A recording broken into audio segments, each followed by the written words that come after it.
Hi hello welcome back to my channel myself Manisha. ఎలా ఉన్నారు అందరూ బాగున్నారని అనుకుంటున్నాను. నేనైతే సూపర్ డూపర్ అమేజింగ్గా ఉన్నాను. సో ఈరోజు వచ్చేసి నేను జస్ట్ ఒక కైండ్ ఆఫ్ చిన్న వ్లాగ్ అనుకోవచ్చు, లంచ్ రెసిపీస్ నేను మీతో అయితే షేర్ చేస్తున్నాను. సో ఈరోజు అయితే బ్రింజాల్ కర్రీ అయితే చేస్తున్నాను. Come let me show you.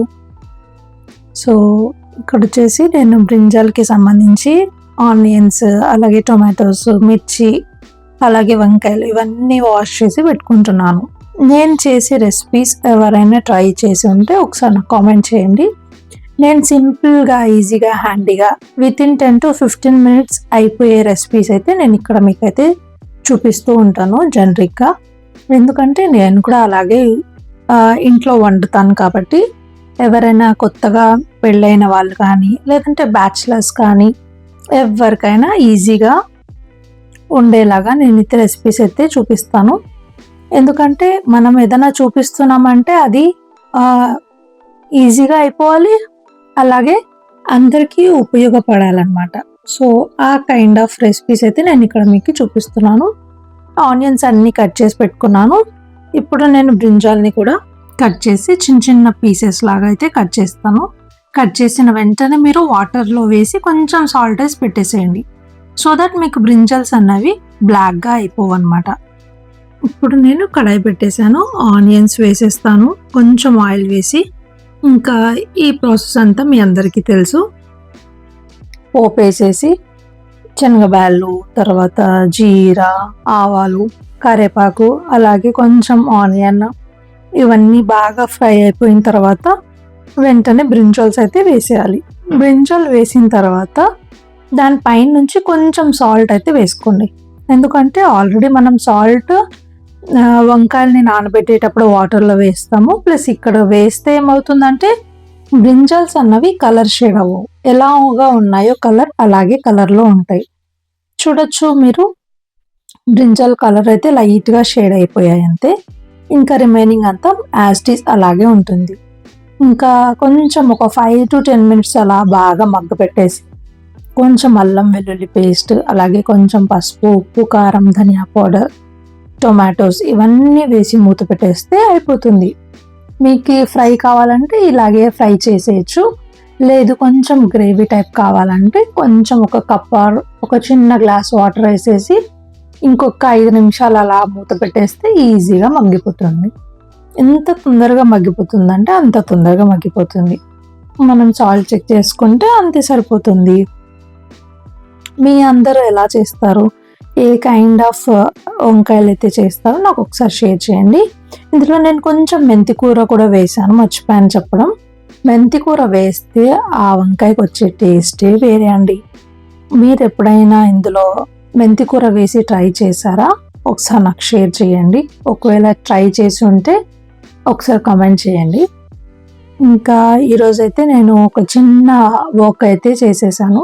Daily నేను ఎప్పుడు ఏదో ఒక వర్క్ చేస్తూనే ఉంటాను. లైక్ ఈరోజు నేను కిచెన్లో ఒక షెల్ఫ్ చేశాను అనుకోండి, రేపు పొద్దున నా బట్టల దగ్గర ఒక షెల్ఫ్ క్లీన్ చేస్తాను, లేదంటే టీవీ యూనిట్ దగ్గర ఏదైనా క్లీన్ చేసే ఉంటే అలా ఎనీథింగ్. మీరు ఇంట్లో నార్మల్గా వర్క్స్ చేస్తూ అలసిపోతున్నాము, ఎప్పుడు చూసినా పని పని పని అని అనుకుంటున్నారు అని అనిపించినప్పుడు మీరు డైలీ ఏదైనా ఒక్కటే వర్క్ పెట్టుకోండి. త్వరగా పిల్లల్ని పంపించేసి బ్రేక్ఫాస్ట్ చేసేస్తారు, ఫ్రెష్ అయిపోయి పూజ సంథింగ్ చేసేస్తారు. లంచ్ ఈజీగా 12 to 1 లోపల చేసుకోండి. అంటే మీ లంచ్ టైమింగ్స్ని బట్టి మీరు దాని తర్వాత ఒక చిన్న నాప్ వేయండి. ఈవినింగ్ అయిపోయాక లేచిన తర్వాత ఈవినింగ్ కానీ అట్లీస్ట్ జస్ట్ మనం ప్రతిరోజు మనం కూడా మెషిన్స్ ఏం కాదు కదా, హౌస్ వైఫ్స్ అన్న తర్వాత మనకు రెస్ట్ అవసరం. మనం కూడా ఎంత చేయగలుగుతామో అంతే వర్క్ చేయగలుగుతాం. బట్ మీ హౌస్ని క్లీన్గా డీక్లటర్గా పెట్టుకోవాలి అని అనుకుంటే ఏవైనా మీకు ఇది అవసరం లేదు అనుకున్న వాటిని తీసి బయట పాడేసేయండి, లేదంటే మీ హౌస్లో ఎవరైనా మెయిడ్ ఉంటే తనకి ఇచ్చేసేయండి. అలాగా మీరు ఇచ్చేసారనుకోండి, మీకు ఈజీగా పని అయితే సాల్వ్ అయిపోతుంది.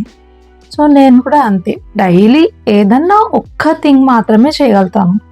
ఇలా మనం డైలీ ఏదో ఒక థింగ్ని మనం క్లీన్ చేసుకుంటూ ఉంటే ఎప్పుడు మన హౌస్ నీట్గా డీక్లటర్గా చాలా ఇప్పుడు ఎవరైనా మన ఇంటికి సపోజ్ వచ్చారనుకోండి, అబ్బాయి ఇల్లు ఎంత బాగుంది అని అనుకుంటారు. అంతేగాని ఇచ్చి అబ్బా ఏంటి ఇలా ఉంది వీళ్ళ హౌస్ అని అనుకునేలాగా ఉండకూడదు అనమాట. సో ఇంట్లో పిల్లలు ఉన్న తర్వాత కామన్ ఇవన్నీ. బట్ ఎనీవేస్ మీరు అట్లీస్ట్ ట్రై అన్నా చేయండి. లేజీగా ఉండకుండా మీ వర్క్స్ అన్నీ మీరు ఫినిష్ చేసుకుంటూ ఉన్నారనుకోండి, మీకు హెల్త్కి మంచిది, అలాగే ఇల్లు కూడా నీట్గా ఉంటుంది. సో అదండి నేను ఈరోజు మీకు చెప్పాలనుకున్న విషయం. నేను వంకాయతో పాటు ఈరోజు రసం అయితే చేస్తున్నాను. మీకు ఇంతకుముందు కూడా నేను రసం రెసిపీ అన్నది ఒకసారి నేను షేర్ చేశాను, బట్ ఇంకోసారి అయితే షేర్ చేస్తున్నాను. నేను ఒక మిక్సీ జార్లో టొమాటోస్, నేను అన్ని పచ్చివే వేస్తాను. మీరు కావాలనుకుంటే కొంచెం ఒక 10 minutes బాయిల్ చేసి కూడా మీరు వేసుకోవచ్చు.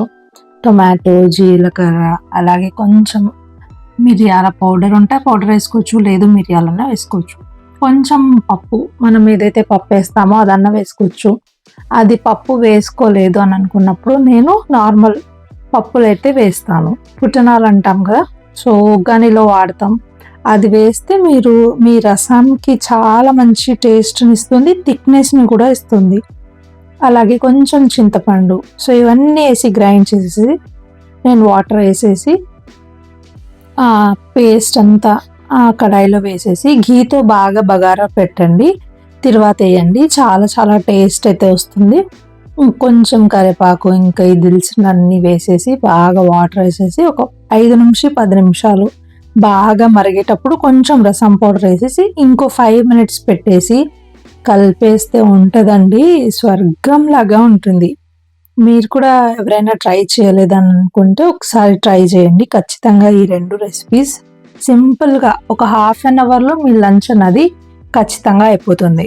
ఒక పక్కన రైస్ కుక్కర్లో రైస్ పెట్టేసేయండి, ఈ 2 రెసిపీస్ ట్రై చేసేస్తే అద్భుతంగా తింటారు పిల్లలు కూడా. చాలా చాలా హెల్తీ ఫుడ్. అండ్ ఈ రసం ఇప్పుడున్న వింటర్స్లో మన హెల్త్కి కూడా చాలా మంచి. థ్రోట్ ఇన్ఫెక్షన్స్ కానీ, జలుబులు కానీ, ఇలా ఏ డిసీజెస్ అన్నవి మన దగ్గరికి కూడా రావన్నమాట. సో ఖచ్చితంగా మీరు కూడా ఒక ట్రై అయితే చేయండి. చేసిన తర్వాత నాకు ఒకసారి అయితే కామెంట్ చేయండి. ఇంకా ఏదైనా మీకు డౌట్స్ ఉంటే అవి కూడా నేను క్లియర్ చేస్తాను.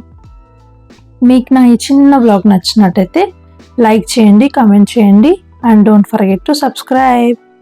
Thank you so much for watching my video. Bye bye. See you soon. See you in the next video.